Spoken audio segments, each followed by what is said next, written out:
Fala galera, tudo bem? Rui aqui. Nós vamos continuar o nosso estudo de história grega, né? Hoje nós vamos falar do movimento oligárquico de Atenas. A gente ainda está falando da. Estamos ainda na paz de início, estamos, né, na guerra do Peloponeso ainda, né? Numa das etapas dessa guerra do Peloponeso, que vai durar bastante tempo ainda. Então, antes de começar, lembra daquelas coisas, curtir, comentar, se inscrever, compartilhar aquilo que vocês já sabem.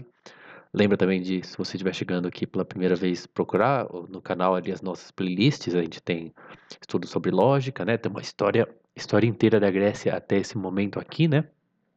E vamos continuar ainda. Então, vamos lá. Ah, então, a gente está no fim da... Acabou a expedição siciliana, né? Foi um grande fracasso para Atenas. E Atenas está toda quebrada, endividada, né? Então, como que ela vai lidar com isso? Então, quando a completude do desastre ateniense se tornou conhecida, todos achavam que Atenas estava acabada. Eles achavam, os próprios atenienses achavam isso e todo mundo achava que a frota de Siracusa que venceu Atenas ia aparecer no Pireu, que deveria ter sido escrito com P maiúsculo, desculpa, que é o porto de Atenas, né? Pireu é o porto de Atenas. Então todo mundo achava que, imagina, sei lá, em Atenas chegou notícia do que a expedição fracassou, né? E você fala, caramba, daqui a uma semana, não sei quanto tempo, né? Mas vai ter um monte de navio de Siracusa atacando a gente. Mas isso não aconteceu, né? Todo mundo que achava que Siracusa ia atacar Atenas, todo mundo queria estar do lado de Siracusa, mas isso não aconteceu. Então ele fala: os neutros se agitaram, os ilhotas são as ilhas que Atenas dominava, né? Atenas tinha esse império marítimo que governava várias daquelas ilhas ali do litoral da Grécia e da Turquia ali. Então eles planejavam revoltas. Os lacedemônios, que vocês conhecem como espartanos, mas eles não se chamavam de espartanos, eles se chamavam de lacedemônios e todo mundo chamava eles de lacedemônios. Estavam jubilosos, né, com a derrota ateniense. Os persas interessados, então a Pérsia vai voltar aqui para nossa história, e os atenienses desesperados. Porém, Siracusa tinha pago caro para vencer os atenienses e não tinha condições de prosseguir em guerra. Hermócrates, devido a seu prestígio, conseguiu enviar uma frota de 20 navios para apoiar Esparta, mas essa chegou tarde. Então, a Siracusa também não tinha como fazer uma expedição até Atenas, né? Só algo muito pequeno. Então, tanto Atenas quanto Esparta, que também tinha que ter sido escrito com E maiúsculo, começaram a produzir frotas, mas Atenas estava com pouco dinheiro e precisou aumentar o tributo em 5%. Atenas, na verdade, eles têm um dinheiro ali, uns 1.000 talentos, provavelmente de prata, que está guardado para emergências, né? E eles vão usar daqui a pouco. Mas o autor até fala que esse aumento não foi muito. Se você pensar que Atenas, assim, tava. Os caras estavam pensando assim que Atenas ia acabar, porque foi uma grande derrota, né? Então, quer dizer, eles estavam realmente desesperados, né? O golpe que a gente vai ver, alguns chamam de movimento, outros chamam de golpe, vai ser justamente por causa desse desespero, né? E aumentar 5% o tributo não é tanto assim, se você pensar que eles estão desesperados, né? Aí o autor diz que esse aumento não foi muito, ele fala que não foi antidiplomático, alguma coisa assim, ele usa uma expressão assim, mas devido aos mortos da guerra e ao fato de haver uma isenção para os atenienses, talvez até para os metecos, isso gerou ressentimento através do império, né? Quer dizer, a galera já estava querendo se revoltar há muito tempo, né? E a situação já não estava boa para Atenas, né? Esparta então apoiou essas revoltas e a Pérsia decidiu apoiar Esparta também, né? Porém, muitos acordos entre Esparta e Pérsia parecem ter sido secretos, né, até onde a gente sabe, pois essa tinha interesse em retomar as cidades da Jônia.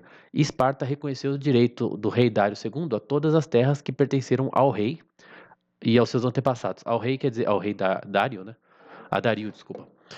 Dario II, porque também os gregos chamavam mesmo eles não se submetendo aos persas, eles chamavam o rei da Pérsia, né, de o rei, porque os gregos eram meio jocosos assim, né?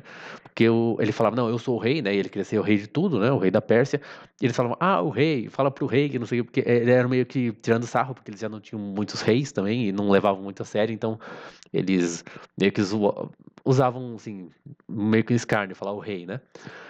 Apesar da Pérsia, eles não serem súditos da Pérsia, mas então, se vocês lembram, a Pérsia tinha, antes da Guerra do Peloponeso, tinha conseguido dominar, né, na verdade, muitas cidades jônias. E ela perdeu com a Guerra do Peloponeso, Guerra Persa, né, guerras médicas. E, agora, lógico, eles querem pegar de volta.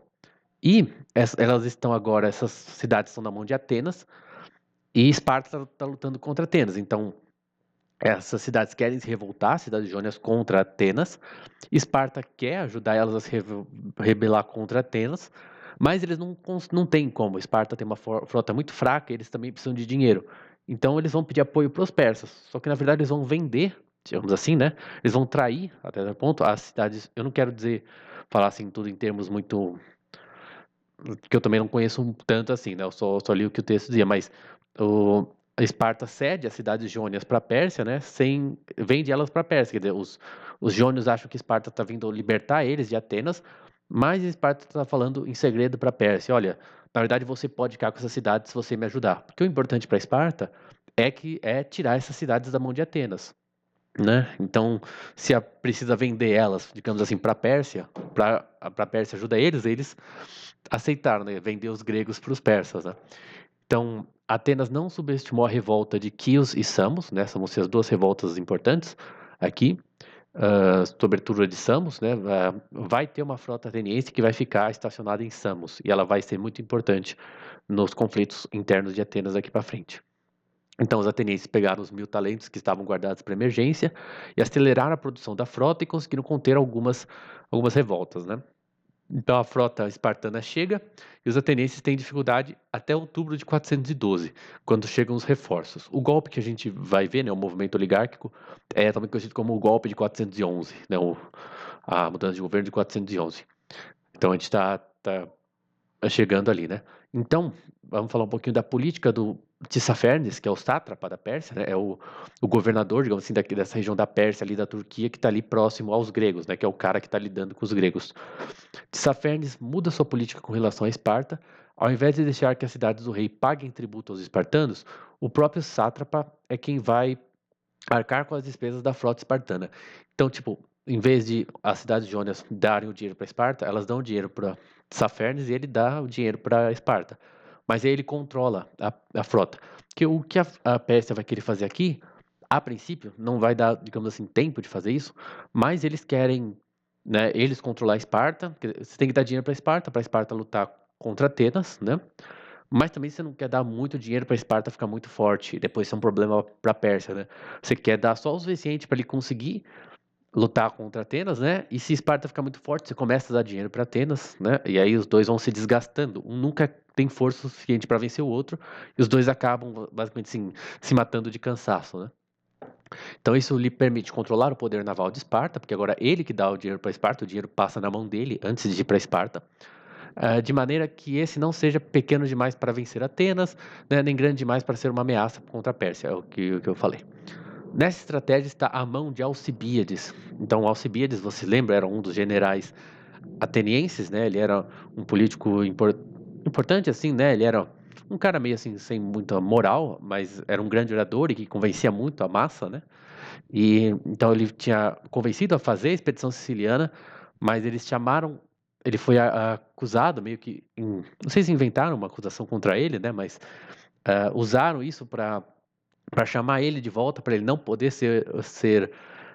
ter a fama da expedição, e a expedição fracassou mesmo, mas ele não foi para ser julgado, fugiu para Esparta, né? Então, a princípio ele estava em Esparta e estava ajudando os espartanos contra Atenas. Mas ele foi, como se já não bastasse, ele foi pego tendo um caso com a rainha espartana e fugiu para a Pérsia. Então ele era de Atenas, fugiu para Esparta, né? Esparta arranjou problema também e foi expulso para a Pérsia. E agora ele está ajudando os persas. E ele não vai ficar muito tempo na Pérsia, ele vai para um outro lugar, né? Um outro lugar que não é a Pérsia ele é um cara interessante, digamos assim, né? Mas os espartanos quiseram uma nova negociação com Tissafernes, mas Alcibíades influenciou o sátrapa, que ao ouvir que Esparta não cederia à Pérsia tudo que era grego além do Peloponeso, entendeu que eles iriam liberar todos os gregos e terminou a negociação. Quer dizer, a Pérsia quer as cidades para ela, né? Esparta não vai ceder tudo assim, né? Eles não queriam falar, não, a gente não vai deixar vocês pegarem tudo, todos os gregos, né? Pegar tudo além do Peloponeso. Claro, né? Quer dizer, mas você não vai pegar tudo. Mas Alcibiades já tinha feito ali a cabeça do Tissafernes, ele entendeu que que os espartanos não queriam nada com a Pérsia, né? Que eles não queriam deixar nada para a Pérsia. Então ele foi embora, né? Ele atrapalhou a negociação, assim, né? Quando provavelmente eles poderiam ter chegado num acordo ali, né? Pegar algumas cidades da Jônia para a Pérsia, mas o resto da Grécia fica ali nas mãos de Esparta, né? Mas o Alcibiades deu uma atrapalhada nesse acordo. Não que ele fosse muito patriótico, né? O Alcibiades é um cara que pensa nele e como ele consegue ganhar ali na situação, né? Os espartanos ficaram sem apoio persa e, apesar de algumas conquistas, não conseguiram sustentar bem a frota. A frota espartana vai ficar, vai ali continuar, mas ela não está muito bem. Então, com o fracasso da expedição siciliana, agora a gente vai para a Revolução Ateniense. Os atenienses estavam não apenas desiludidos de seus políticos, né, das pessoas, mas das instituições, ou seja, das instituições democráticas. Além disso, eles estavam com medo, né, da grande vulnerabilidade que eles tinham com o fracasso ali na expedição siciliana, porque já tinha um monte de cidades querendo. Eles já tiveram vários conflitos com várias outras cidades, né? Tinha vezes que eles estavam lutando na Guerra do Peloponeso, eles lutaram 3 batalhas ao mesmo tempo. Uma delas, e aí não podia tirar a frota de um lugar para ir para outro, né? Teve uma, vocês viram a série, vocês lembram, que eles pegaram os mais jovens, né, que ainda não tinham idade para lutar, os mais velhos que já tinham se aposentado, né, do exército, e chamaram eles para lutar essa terceira batalha, porque já tinham dois outros fronts, né? Então precisou desses terceiros, juntaram ali os caras que eram muito novos e muito jovens, muito velhos, né? E para lutar essa terceira batalha, tudo ao mesmo tempo, né? Então, quer dizer, Atenas, ela está numa situação vulnerável, né?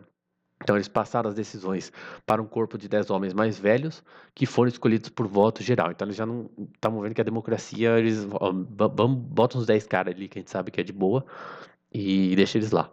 Então, o que o Alcibiades fez? Como ele estava na Pérsia, ele sugeriu aos atenienses que o trouxessem de volta para que ele pudesse negociar um acordo com a Pérsia em favor de Atenas. Alcibiades, então, como ele tinha sido acusado pelo tribunal, tudo bem que o tribunal talvez tenha sido meio o processo tenha sido meio que feito para incriminar ele, para algum inimigo dele fez esse processo para acusar ele, mas ele tinha fugido, né, de Atenas, nem chegou a voltar para Atenas, né? Da Sicília ele fugiu para Esparta e tinha sido, se não me engano, acusado de morte, né? Ele não podia voltar para Atenas sob pena de morte. Mas lá na Pérsia, já tendo traído Esparta, depois de ter traído Atenas, ele na Pérsia, ele fala para os caras, ó, me chama de volta, né? Me bota de volta ali no time, né? Que eu consigo o apoio do Tissafernes, porque eu sou aqui, sou amigão dele. Tenho o ouvido dele aqui. Então ele afirmou que o rei, né, de novo, então o rei da Pérsia, não seria amigo de Atenas se ela fosse governada pelo povo. Os persas é uma passagem interessante, porque a princípio os persas se dizia que os persas apoiavam as tiranias, né, e a democracia era algo grego, né, mais específico dos atenienses. Esparta era a aristocracia, Atenas defendia a democracia, se espalhando democracias, e a Pérsia era mais defendia os tiranos, né? Apesar da tirania ser algo bastante grego, mas a Pérsia se aproveitava dos tiranos. Mas provavelmente hoje em dia tem alguns historiadores, eu não conheço muito, só de ouvir falar, mas que isso era meio que havia um certo sentimento de que uma espécie de propaganda, né, de que os gregos eram democratas, eram livres, né, e os persas eram tiranos, malvados, sendo que houve momentos em que a Pérsia também defendeu a democracia ali. Claro, se tem um grupo democrático que é a favor de você, você apoia eles, né? Então também tem sempre, nunca o regime político não é tudo, né? Depende de quem são também as pessoas. Mas é interessante, ele talvez o Alcibiades esteja fazendo uma retórica aqui, né? Quer dizer, porque na verdade ele está inventando tudo isso. Eu não sei nem se ele realmente tinha tanto apoio espartano, desculpa, persa, e realmente ele não vai conseguir.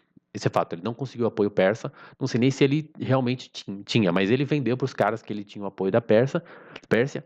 E eu acho que na cabeça dos atenienses fazia sentido falar isso, né? Acho que os atenienses realmente entendiam que os persas não gostavam da democracia, né? Tipo, é a nossa democracia, que é um negócio ateniense, os persas são malvadões e não querem a nossa democracia. E ele se aproveitou talvez isso, acho que fazia sentido para os atenienses, né? Como um pretexto para trazer aliados dele para o poder, né? Então Tissafernes queria usar Alcibiades, assim como Alcibiades queria usar Tissafernes, mas faltava um pretexto para convencer Atenas. Aí, o que acontece é o seguinte: lembra que os atenienses então pegaram aquele dinheiro que estava guardado, refizeram a frota e foram eles estão lutando contra duas revoltas, né, que Esparta está auxiliando, em Samos e em Quios. E eles conseguiram conter Samos. Na verdade, Esparta também está atacando num terceiro lugar, que é o Helesponto, que é Istambul. Bizâncio, Constantinopla, Istambul, né? Na época chamava Bizâncio. Então, os atenienses fizeram uma base em Samos e a frota ateniense está instalada em Samos. Então, Atenas estava sem dinheiro, muitos aristocratas perderam recursos com a tomada de Deceleia. O autor fala que cerca de 20 mil escravos de Atenas fugiram e o comércio marítimo não estava lucrativo. Agora que eu fui ver que Deceleia é uma cidade ali da Ática, né, que Esparta tomou, mas ela é um ponto comercial importante com a Eubeia, que é uma ilha grande que tem ali perto, né? Quando você olha no mapa, parece que é uma parte da Grécia, mas é uma ilha. Uma bem pertinho da Grécia ali, mas é uma ilha. E então as finanças atenienses estavam muito ruins. E o autor fala que como quando as finanças têm esse problema, né, as classes mais ricas ficaram mais fortes, por assim dizer, né? Então os marinheiros aceitaram conforme essa crise, né, essa crise de Samos foi se fortalecendo, né? Estava faltando dinheiro e, a princípio, os marinheiros, a frota, né, aceitou a proposta de apoio da Pérsia em troca de acabar com a democracia.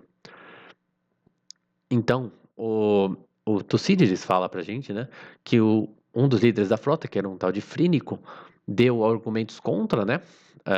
Ele não queria que se acabasse com a democracia, mas o pessoal estava querendo vender a democracia em troca de apoios persas. Então ele fala assim, que Alcibíades, os argumentos de Frínico contra, né, esse acordo com Alcibíades e a Pérsia, né?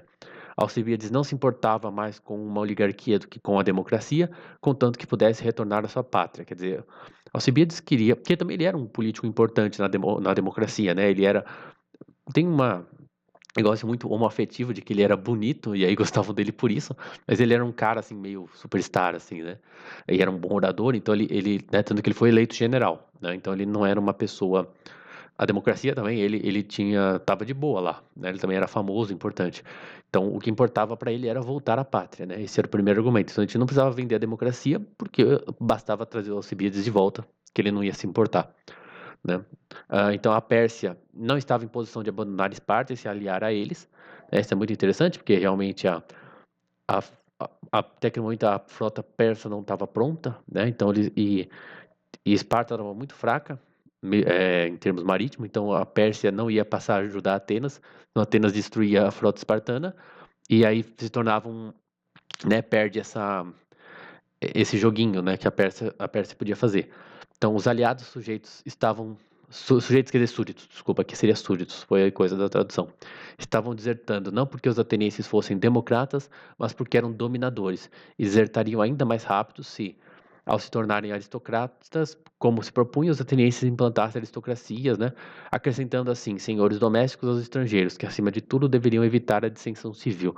É bem interessante que ele entendesse isso, né? Porque ele tá falando, olha, a gente que tá ferrando com os caras, né? Não é a democracia, que a gente tá, lógico, a gente tá dominando eles, né?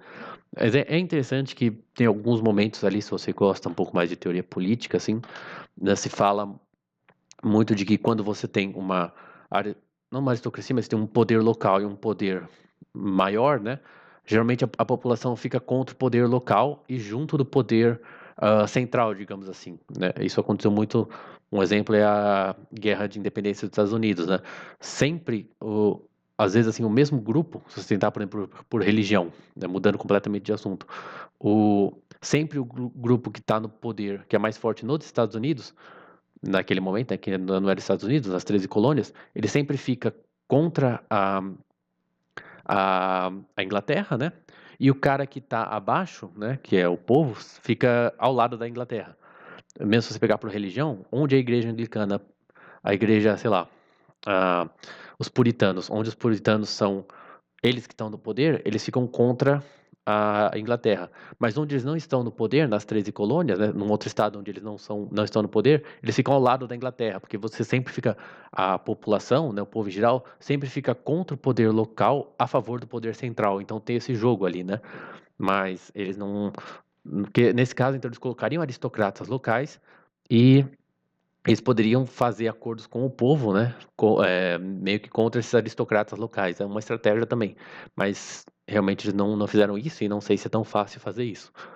Então o autor fala assim, né? Essa era uma posição de um estadista, e se Frínico tivesse se dissociado de todo o movimento quando os conspiradores decidiram enviar Peisandro a Atenas para conquistar os inimigos da democracia a favor de seu plano, ele talvez pudesse ter prestado grande serviço a Atenas no futuro. Então ele vai, apesar disso, ele vai ficar do lado dos conspiradores, né? Mas sua lucidez não vinha do patriotismo, e sim da desconfiança em relação a Alcibíades, cuja vingança temia agora que havia declarado sua posição. E tão inescrupuloso era ele, esse pastor transformado em advogado e general, esse homem do povo que se tornara secretamente membro de um clube oligarca, que, ao não conseguir se livrar de Alcibiades por meios justos, recorreu aos vis e traiu a Astíoco o plano de conquistar a Pérsia para Atenas. Então ele entregou o plano, né? E o cara para quem ele entregou o plano traiu ele também. E foi apenas graças a um estratagema de sutileza quase inacreditável que Frínico escapou com vida difícil da difícil situação que se metera.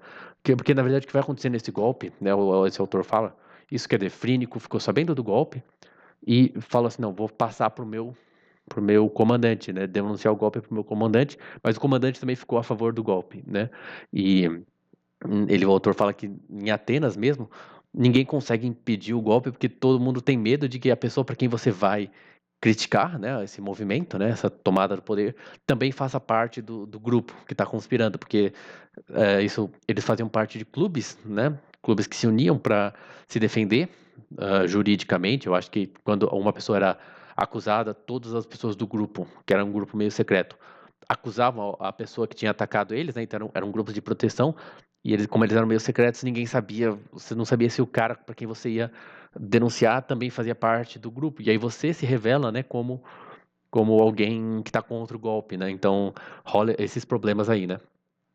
Então, Frínico e o outro general da frota foram substituídos em Samos por dois colegas menos hostis a Alcibíades. O vídeo de hoje ficou longo, é um capítulo longo, mas... Ah, tá ok, então vamos lá. Então, Peisandro, né, que era um dos caras ali do golpe, né? Do movimento oligárquico, se fingiu de democrata para propor um novo sistema como uma modificação da democracia, que mais tarde seria dispensada. Então é só temporário, né? E não é nenhum abandono da democracia, né? Ele está dizendo, né? Os protestos foram muitos, mas Peisandro conseguiu fazer cada opositor admitir que não tinha outro meio de conseguir dinheiro, e os atenienses preferiram a segurança à Constituição. Também tinha o fato de que na democracia você pagava para o povo participar, né? Então era mais uma despesa, né? E a Pérsia ia dar dinheiro para eles, então era isso, né? Porém, Tissafernes via que Esparta ainda era mais fraca que Atenas, e seu interesse era manter o equilíbrio entre as duas forças, já falamos, né? Por isso exigiu dos atenienses toda a Jônia e ilhas circundantes, e o direito da Pérsia de navegar em águas atenienses com uma frota de qualquer tamanho. Os atenienses recusaram e foram embora, quer dizer, porque, né, para valer a pena, né, abrir mão desse joguinho de botar Esparta contra Atenas, né, tinha que dar algo muito, muito importante para Pérsia, né? Então, e os atenienses falaram, não queremos isso aí não. E galera, é isso. Na próxima semana a gente vai entrar no governo dos 400, né? A gente vai ver exatamente o que eles queriam. Tem uma facção mais radical que quer ficar só nos 400, restringir bastante a democracia. Tem outra que quer o governo dos 5.000. E a gente vai, né, só para instigar a curiosidade de vocês, a gente vai descobrir qual foi, na opinião de Tucídides e Aristóteles, o melhor regime que Atenas teve. Então, é isso. Lembra aqueles recadinhos lá de curtir, comentar, compartilhar, se inscrever. Tem também como apoiar a gente no Tipa.ai, tá? O link tá na descrição, é só um Pix. Você não precisa fazer cadastro, nada. E eu também não fico sabendo dos dados de vocês, mas você pode mandar uma mensagenzinha pra gente. E lembra que a gente tem, então, também a série de lógica e toda a história da Grécia até esse momento, e vamos continuar até o fim. Eu fiz as contas esses dias, fazendo um vídeo por semana e dividindo cada capítulo em 2 vídeos, né? Vai ser ainda um ano até a gente chegar no helenismo, né? Então, mas vamos que vamos. Até mais, falou!